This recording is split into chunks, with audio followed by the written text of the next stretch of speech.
We'll always have a pork dish. It's my favourite animal to cook with.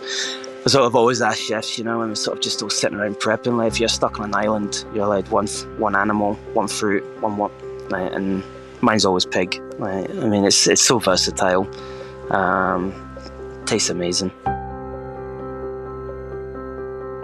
This is The Crackling. I'm Anthony Huckstep.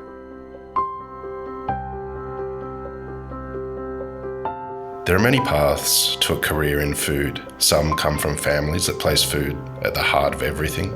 Others land on food out of necessity and discover a whole, enticing new world. Jimmy Richardson's journey began as a child, going home from school for lunch, where he'd take control of the kitchen and create pasta or rice meals for himself while his mother was at work.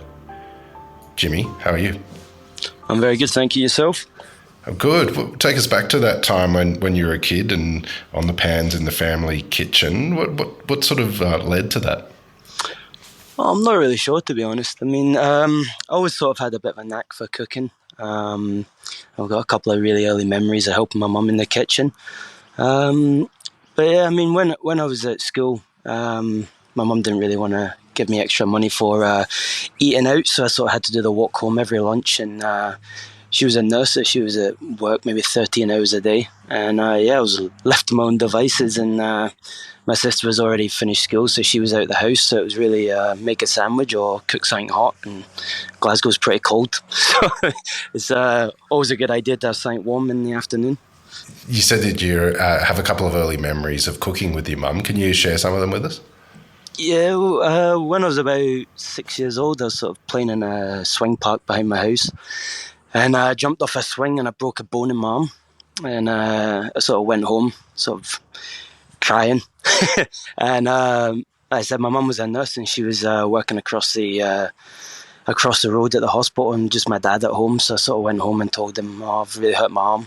It really hurts. And he told me I was at it and sent me to bed because I was complaining too much. So the next day my mum came home from her night shift and realised I had a broken bone in my arm because it was all bruised, and took me to the hospital. So I got the day off school, and once she'd done all her sort of all her jobs that day, we went home and we cooked like little spinach and ricotta money bags and phyllo pastry. And I was about maybe six at the time. So yeah, I mean, like, obviously I was sort of in a bit of pain the night before, and it was just good to have the day off school, to be honest. Tell us about sort of when you first started to think about a career in food. What was your first step into the industry?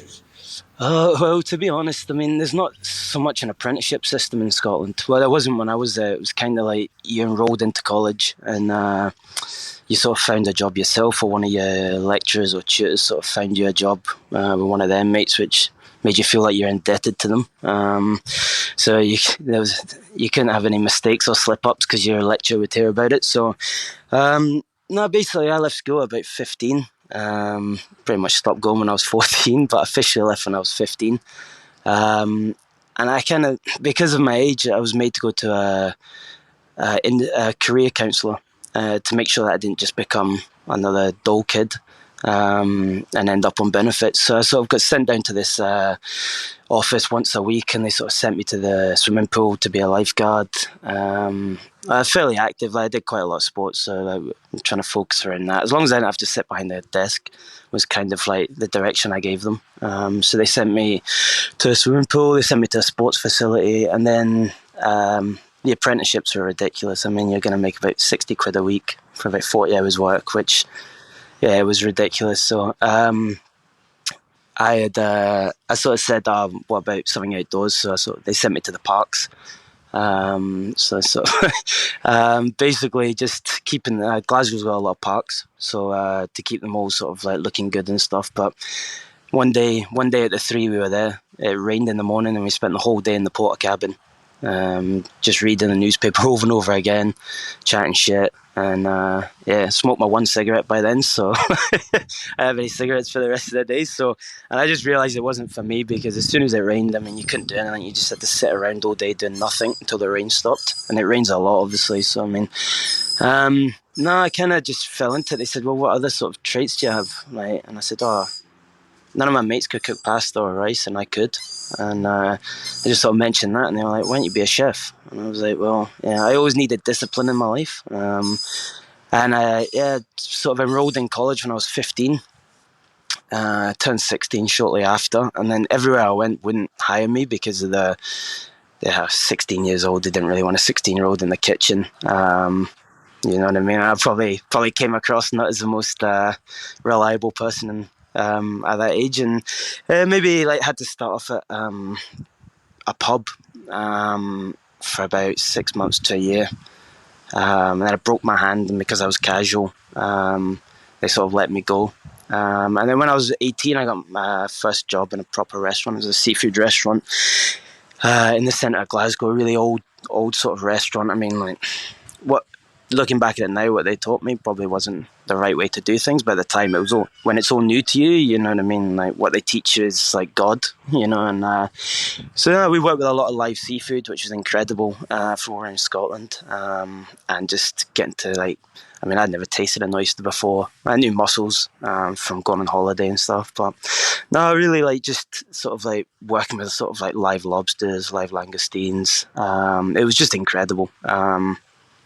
And yeah, like it ended up getting taken over by a sort of chain from England, and that was their only like fine dining restaurant, and they started getting in things a bit more sort of like the langoustines didn't come in live anymore; they came in frozen, or if they were fresh, they weren't alive still. And yeah, sort of left there after a year, and sort of bounced around a little bit, and ended up with a chef called Brian Moles, aka Jockey, and he had been the head chef at the Gavroche from about 25 years old. So I'd like to think that's when my real sort of training began.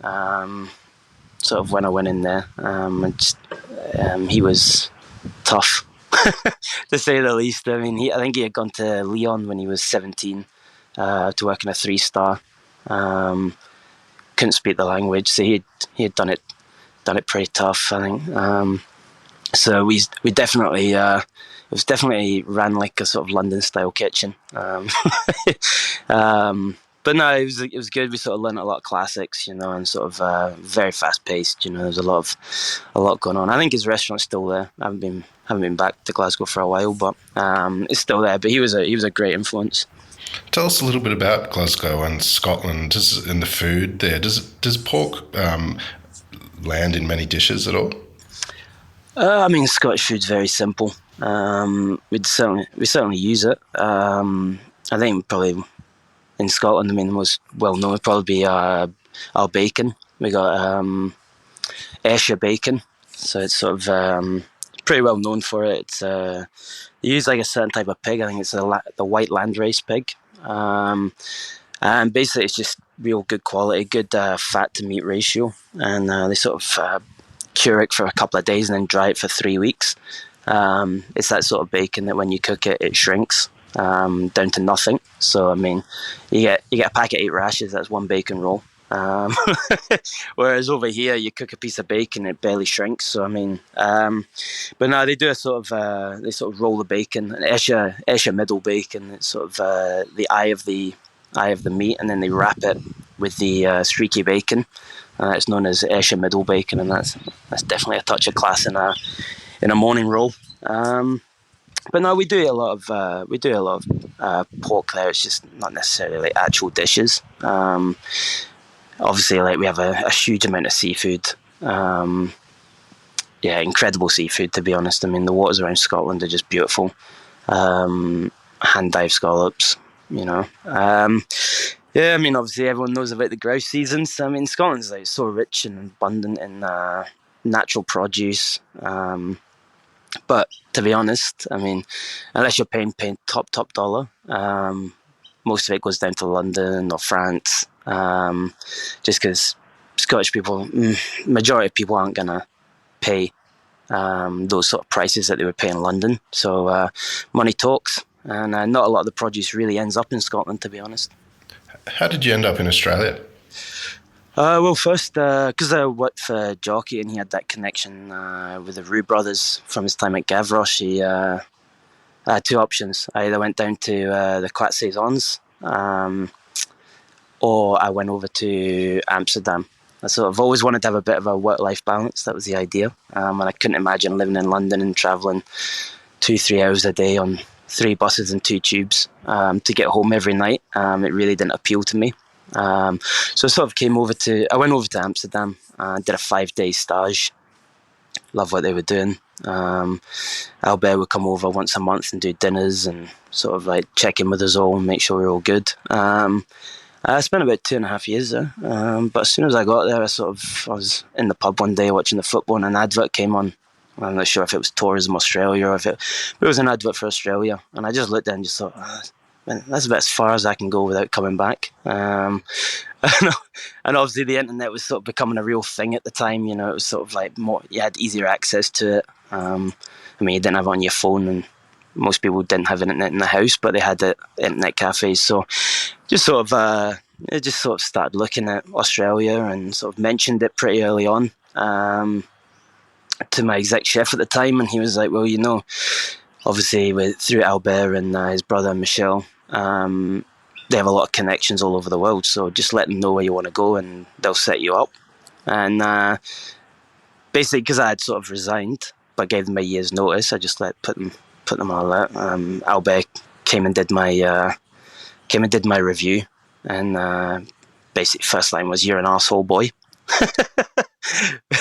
For some reason, he expected me to resign personally to him, and I hadn't. So yeah, I started off my sort of review by calling me an arsehole, which I appreciate, because he could have said, you know, I wasn't important enough to care about. So he sort of set me up with Luke Mangan, who used to work through the Waterside Inn. So obviously they went up on all their alumni, and he had actually closed Salt by then and opened Glass. So I came over here with the sort of idea that there could be a job, but there wasn't. And I think for my birthday and Christmas present, my mum and dad bought me a one-way flight here, not a return, a one-way. And I sort of paid for about 10 days in a hostel, and after that I was complete on my own, no money, no nothing. So I came over here and I had to wait about 4 weeks, I think, to speak to Joey Pav. And basically arranged my interview. It took about 4 weeks. So I was just sort of bummed around the city, didn't know anybody, knew a few people in the hostel, but that was about it. And I turned up to my interview late because of daylight savings. I had no idea there was a thing called daylight savings. So I sort of turned up for my interview with Joey and Luke Mangan an hour late, and I had no idea. So I was off to a great start. And then Joey was like, "Can you do pastry?" And I thought, for fuck's sake. The last question I wanted to be asked, I was like, "Nah, I'm not really great at pastry. It's not really my thing." But eventually, sort of found a place for me in the main kitchen, and it was incredible. The numbers they were doing, I had never done numbers like that before. The crossover between Asian ingredients and sort of classical French techniques was just, coming from a classic background, I was always taught there's one way of doing things, and that's pretty much one way and one way only. And then coming here and realizing like it's a complete melting pot. It's the biggest city I'd ever lived in, most multicultural city I'd ever lived in. So it was a real eye opener, But it was incredible. I mean, still talk to Joey Pav now. He's a great guy. So. You've worked at some pretty incredibly influential restaurants in Sydney, Cafe Passy and Bridge Room. Well, do you have any stories of what those kitchens were like? Bridge Room was tough. That was I was working somewhere before, and I'd sort of like been there as part of my visa for like 4 years, and worked my way up to sort of acting head chef because I didn't want to take the head chef job. I wanted to wait for my visa to come through because I'd heard about Ross coming back and opening a restaurant, and I was dying to get into it, dying to work there. So I sort of bided my time till my visa came through, and I went for a trial. I sent my email in, and Ross called me within like 20 minutes of me sending my email through, and he was like, "Come in for a trial." And I was like, all right. And I just finished after 4.5 years at this place, so in my head I wanted a wee bit of a break. I had a 10-day holiday in Bali coming up, so I sort of like, and he was like, "Come in for a trial." see how you feel. So I went in and just realised like just the level, like how good it was, and just he was masterful. I mean, like he really hit the nail on the head of restaurants at that time. And yeah, it was just the caliber of chefs that were going through that kitchen. I mean, some of the people I worked with. I was there just over a year and a bit, and I think when I left, I was the second longest person that had ever worked there. I think the average was like 6 to 8 months. I mean, it was a tough kitchen. It was non-stop. It was busy. It was, yeah, we would get like double. I mean, it was so small, and the numbers we were doing. I mean, it was just you'd spend 2 hours a day putting away deliveries. And not long after I started, maybe 3 or 4 months after I started, Steve Moore, the chef de cuisine, left, and I think on my first weekend I'd been thrown onto the Rabata grill, and I'd never really cooked over charcoal except at home on the barbecue.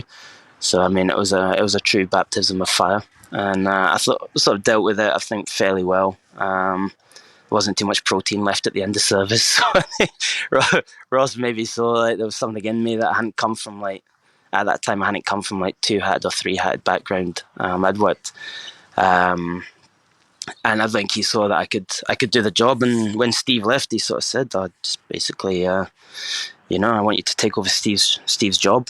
And I was like, you're kidding me, right? Like, I mean, there was chefs behind me that were just sort of like on a, more experience, more skills. I mean, I worked at the time with Jason Saxby. I mean, he was there. But yeah, there was a lot of like quality chefs. Went through that place. I mean, Steve Moore out in Bali at the moment is just doing brilliant things. He's got a resume that would scare most other chefs. He's a good friend as well. So I mean, yeah, I learned a lot in that kitchen. Ross was obviously like come back from doing the whole sort of hotel kitchen director sort of thing after 14 years. So I think for him it was really tough getting back into that sort of that push every day, and realizing like even though we had like some really good chefs in that kitchen, it was still a struggle to get everything ready and up to his standing and stuff. But it was brilliant. And when I went back to Europe for maybe a 3-week holiday. I sort of going back from my cousin's wedding, and I sort of ate a couple of like really, really top-notch places. De La Braya, which is my favourite, one of my favourite restaurants I've ever eaten at, and quite inspiring like story from the chef owner. I sort of came back and I said to Ross, I said like, it's just, I sort of feel like I've done what I've done here. I can't really go much. I was running the pass pretty much, so I couldn't really go anywhere else. And I sort of said like, I want to go, and he said, well, that's fine. Like, I gave him a couple of months' notice, and I said I really want to go and work for Passy. I'd eaten there about a month or two before, and I just what he was doing was incredible. I mean, it was on a whole different level to what I'd done before, even including the bridge room. So yeah, he sort of set me up a sort of trial at Cafe Passy, the original. So it was. I think if anyone had seen that kitchen, it was brutal. I mean, there wasn't one flat bench in the whole place. I mean, it was like you're plating half the dishes on a seesaw. It was pretty incredible. I mean, the food we were doing as well. I mean, it was brilliant. It was. I couldn't do it for too long. It was just I did it about 8 months. But it was brilliant. I loved working at Passy's. I worked with Hans, who's doing great things in Paris now, and obviously Passy's gone on to open a permanent sort of location, which is stunning. I mean, I learned a lot about bread. I sort of trained me up on larder for about 6 weeks until the larder chef left, and I was meant to just step in naturally into his role because I'd been trained on that, and sort of walked in a couple of days before.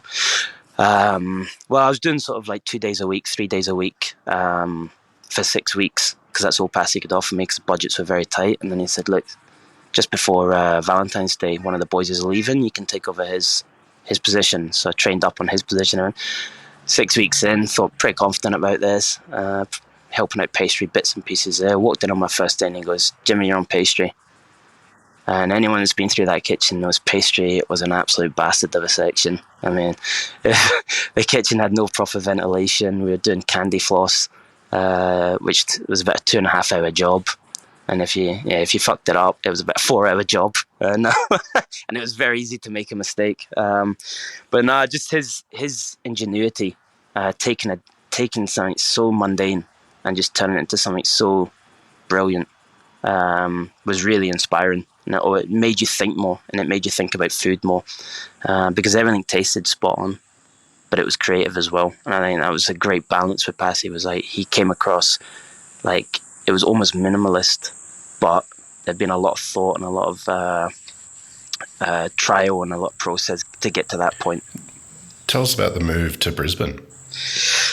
Well, yeah, I was sort of, I think it was always in my plan. Like, no matter where I go in the world, it's never going to be really home. And I just kind of felt like I'd done everything that I wanted to do there. And it was more convincing my wife. She's not originally from Australia, but she had lived there for 8 years at the time. My sister was there. She had aunties and all that. So it was more about convincing my wife, and it was like, do you want to own a house, or do you want to, continually rent or live out in the Blue Mountains and commute every day? And I think that kind of won her over. And it was just one of those things. I mean, Sydney's just non-stop. And I loved it, but like I said, it was never home. So a lot of people during the COVID and stuff had left. So it was pretty much like back to square one. I had a very, 4 or 5 people stayed that I sort of like knew and hung about with. Everyone else had left and gone back to Europe or wherever they were from. So it was just kind of like, for me, it was a perfect time. I kept working all the way through COVID. I'd actually got promoted. So I pretty much took the extra money I made and managed to get a deposit together for a house. And we just sort of just decided that was it. We're gonna go up there. And I mean, growing up in Scotland, you think I don't mind the cold. I hate it. I always hated it. But I hated being cold. I hated being wet all the time. And it was just to come up to Brisbane, and it's. It does rain a fair bit up here, but it's warm, and I think. Yeah, it's now I've got to convince my wife to move up to Cairns or somewhere even warmer. But no, it's been great. I came up here and managed to get a job as head chef at Gerard's with Wolfie. It's sort of perfect timing. He sort of just sent him a message on Instagram. I'd never met him, so I said, "Look, I can come in and help out a couple of days a week." And it just turned out by the time between me messaging him and actually going in for my first day. A couple of people had resigned, and one of them was the head chef. So he basically just after my first day, he said, "Do you want to take the head chef job?" And to be honest, I was like not really, but at the same time, I was like, it's too good opportunity. It's too good opportunity to say no. To be honest, so I sort of took the head chef job, and I mean, Gerard's like a great place to work. I mean, you're sort of like. Some of the chefs that come through there, quality chefs. Got to work with his famous bread, which was daunting at first. But no, it was brilliant working with fire. Very creative chef, and it was just good fun. I mean, plus we did 4-day weeks there, which was brilliant. You'd have 3 days off. I didn't know anyone in Brisbane at the time, so it was kind of like it was bittersweet. Found myself standing around a lot, which I'm not used to. But no, I mean, like it was brilliant place to work. Tell us a bit about Leonard's Bistro and what you're doing there. Well, yeah, I mean, the sort of job came up. Just at Christmas time last year, and I spoke to the owner of the company. Sort of, he's based down in Sydney. Owns basically they'd taken over the lease a year before, and it hadn't gone to plan. They'd opened during COVID in the CBD of Brisbane, so it wasn't going great. They basically wanted me in as soon as possible. I said that there's no way I can come in straight away. And he was completely understanding. Although his background is sort of like hospitality, it's not necessarily restaurants. And he said, "Look, I don't want you to burn any bridges. And if we have to close a restaurant for a couple of weeks," and I knew straight away then he was serious. He was like, he wants to make a real go of this. He's not just like get it open, get it done, and let's start making money. He was deadly serious about setting something up and just building something. So we're We have a sister company above the restaurant, which is called the Lara Learning, which sort of trains people to get into the industry. Maybe people made redundant, people on the dole, and that's his company that's based all over the east side of Australia. And Leonard's is their first sort of bricks and mortar shop. And basically, I've just come in there and just said, let's just focus on good quality produce and consistency. We're not looking to reinvent the wheel. It is on the former site of Urbane. So when you walk through it, it's almost like a mini hotel. We've sort of got a prep kitchen that we use for canapé functions downstairs. We got a PDR the size of most restaurants. We got about 7. We've just enlarged the bistro now through demand to 65. It was at like 45 before. And then we've got a back bar which can take another 150 people plus a courtyard in the laneway. So obviously when I was getting the walkthrough by the GM, I was sort of like, oh, this is huge. I couldn't imagine the possibilities. I mean, it's just sort of like, it's endless. I mean, it's a real restaurant that we can grow into. At the moment, obviously, like, there's a lot of competition. Brisbane food scene's really stepped its game up over the last like 5 years, 10 years. And I think I came 10 years ago and there was a few restaurants to eat at, and that was really it, to be honest. I mean, but now it's, with James Street, I mean, Eagle Street's closed now and they're looking to do big things around Mary Street where we're based. I think Guy Grossi's opening a couple of 100 metres down the road. I mean, it's with the Eagle Street Pier, I mean, we're hoping that it's going to become a bit of a centre point for food. But yeah, we're just sort of steady plugging away at what we do. We're using good quality produce. It's very hard sometimes because we don't have a reputation to convince people like this is why they're paying this much, because it's good quality produce. And obviously everybody in the industry knows how ridiculous food prices are. I mean, you don't even have to be in the industry, to be honest. You just have to go to Woolies and realise the cost of living has just skyrocketed, and it's very hard to sort of balance that with people's expectations nowadays. But no, it's kind of been a bit of a godsend, this Leonard. It's sort of like I've got a boss that believes in what I'm doing and sort of leaves me to it, really. Which, is when people aren't in the industry, they can sometimes meddle a little bit. So yeah, it's a really good working relationship. So yeah, I'm pretty happy with how the first years sort of panned out. Let's talk a bit about pork. How does it weave through the menu that you have at the moment? Oh, well, at the moment, I mean, we've got one pork dish on at the moment, but we'll always have a pork dish. It's my favourite animal to cook with. I sort of always ask chefs, when we're sort of just all sitting around prepping, like if you're stuck on an island, you're allowed one animal, one fruit, like, and mine's always pig. Like, I mean, it's so versatile. Tastes amazing. So I mean, at the moment we have Bangalore sweet pork tomahawks on the menu. They've been on about 2 months now. They come in whole racks, and we sort of get them up in the fridge drying for about 4 or 5 days, just get some of that extra moisture out of them. But they cook up absolutely beautiful. They're from just outside Byron Bay. But it's brilliant. We sort of serve it very simple. Crackle it up, finish it over the hot coals, and serve it with a caper sauce. But no, it goes down an absolute treat. It's pretty big for one person, so you often find like tables of two having it together. But yeah, it's absolutely. Australia loves pork, I think. I think that goes without saying. So it's a fairly easy sell for the team out front. You mentioned the pig is your favourite animal and it's so versatile. Take us through the pig and break it down and what you use different parts for. Well, yeah, I mean, I used to work in a kitchen before I went to the bridge room, and we would always get whole suckling pigs in. So I think I've probably broken down what feels like about 1,000 suckling pigs. I mean, personally, you can't go wrong with a porchetta. Funny thing is, if you put belly on the menu, people turn their nose up at it. You put porchetta on the menu, and it's a surefire hit. So no, I mean, I love all aspects of pork. I love lardo, guanciale. My wife's originally from the Philippines, so we sort of we have a heavy amount of pork in our diet sometimes.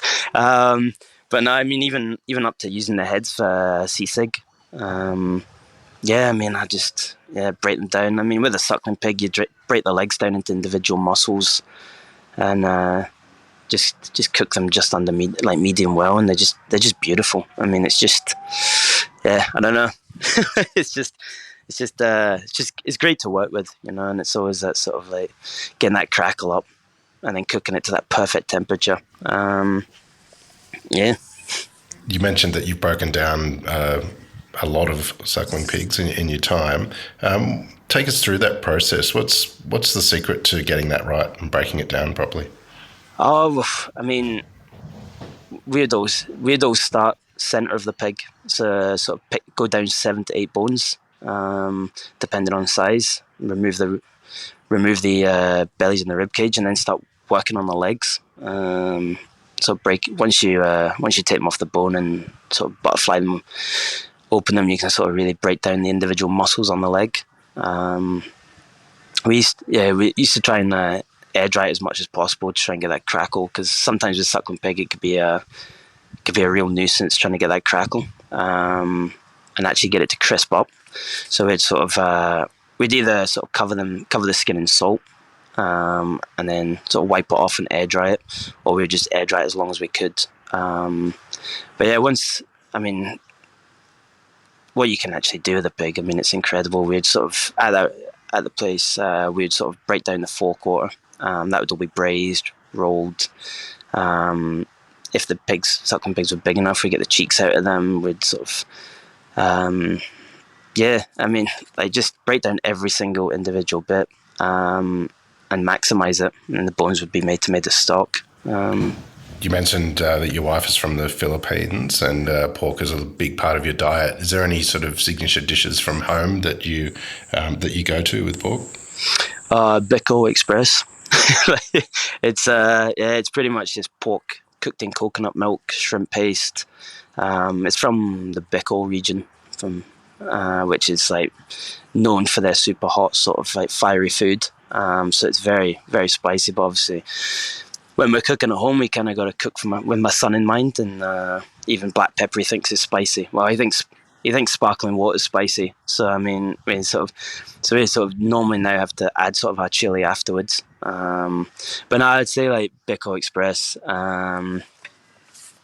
There's my wife makes caldereta with pork belly sometimes, adobo with pork belly. But to be honest, sisig it's just very labour intensive, breaking down a pig's face, cooking it all, and then. But no, it's beautiful. I mean, sort of once a week minimum pork. I'm only at home 3 nights a week. That's sort of 1 out of 3. You've had quite an impact since you moved to Australia and doing amazing things at Leonard. So what do you love about what you do? I love the buzz. I don't know. I know when I took this job, it was sort of maybe my wife's expectations was I'd be home a lot more than I am. But I get restless. I can't sit in front of a TV at night. I feel like I should be doing things, and so I mean. Yeah, the buzz. Saturday night, I mean, we had a canopy function for 50 people. We had a PDR for 25 people, and we had nearly 50 people in the restaurant, and the chef set off the fire alarm. And it's all linked, so the extraction cut off. So we had 2 hibachi grills going, and so it was like a smoky sauna, and the fireman took like 45 minutes to arrive, so slowly the restaurant was filling up with smoke. We were still cooking, and I just sort of even throughout like cooking, and it was just filling up with smoke, and it was roasting hot. I was just sort of like had that inner smile, and I was just like, this is what it's all about. maybe not quite as stressful, but I mean that's what it's all about, just the buzz, the drive, and just keeping a certain set of standards, and just trying to like inspire people to like have those standards. Obviously, it's very hard now in the industry with chefs coming through. It's not the way it used to be, where like you should be thankful you got that job. There's always someone that's going to pay more. There's always someone that's going to give you better working conditions, better hours, and we're sort of balancing that between like trying to do good stuff And we're trying to balance that. I mean, like I said, we've got a parent company above us, and they're very strict about not working more than 45 hours a week, which over 5 days, I mean, we're open 9 services plus functions. It's very difficult. We're only a team of 5 chefs. I do pot wash pretty much every night I'm there. I do the pass, and then I go into pot wash and do pot wash till about 10, 11 o'clock at night. So I mean, it's just leading by example, you know. And like, I don't expect someone to do the pot wash if I can't do it. And I expect people to, you know, push hard. I mean, I'm always the first in, last out, because I think it's important nowadays to show. I've worked for chefs before that, you know, would wander in, do 4 or 5 hour shift and walk back out again, and then wonder why no one wants to work there and why everyone's pissed off. And it's like, well, because you don't lead by example. That's why, you do as I say, you know, sort of thing. So no, it's fun. It's fun seeing, like, turning someone into a chef that, you know, goes from like, oh, it's just a job to actually like a true passion. And I think that take the small wins, you know. It can be very unrewarding sometimes. You know, the amount of effort you put in, no one sees that. No one sees what you really put into it, what you miss. You know, I don't think I've had a birthday off, my wife's birthday off, since I met her 10 years ago. So I mean, it is what it is. You know, I worked my son's first 3 Christmases I had to work. You know, and like, it's those little things. You know, so the small rewards. You know, like seeing someone actually inspired by food, someone tasting something and their eyes lighting up, and just realizing like, that's kind of what it's about. You know. Amazing. Well, Jimmy, it's an honour to have you today on the Crackling. Please keep in touch, and good luck with Leonard's, and we'll catch up again soon. Great talking to you. This is The Crackling, a Deep in the Weeds production in partnership with PorkStar. I'm Anthony Huckstep. Stay tuned as we catch up with some of Australia's best chefs and pork producers to discover what makes Australian pork so special.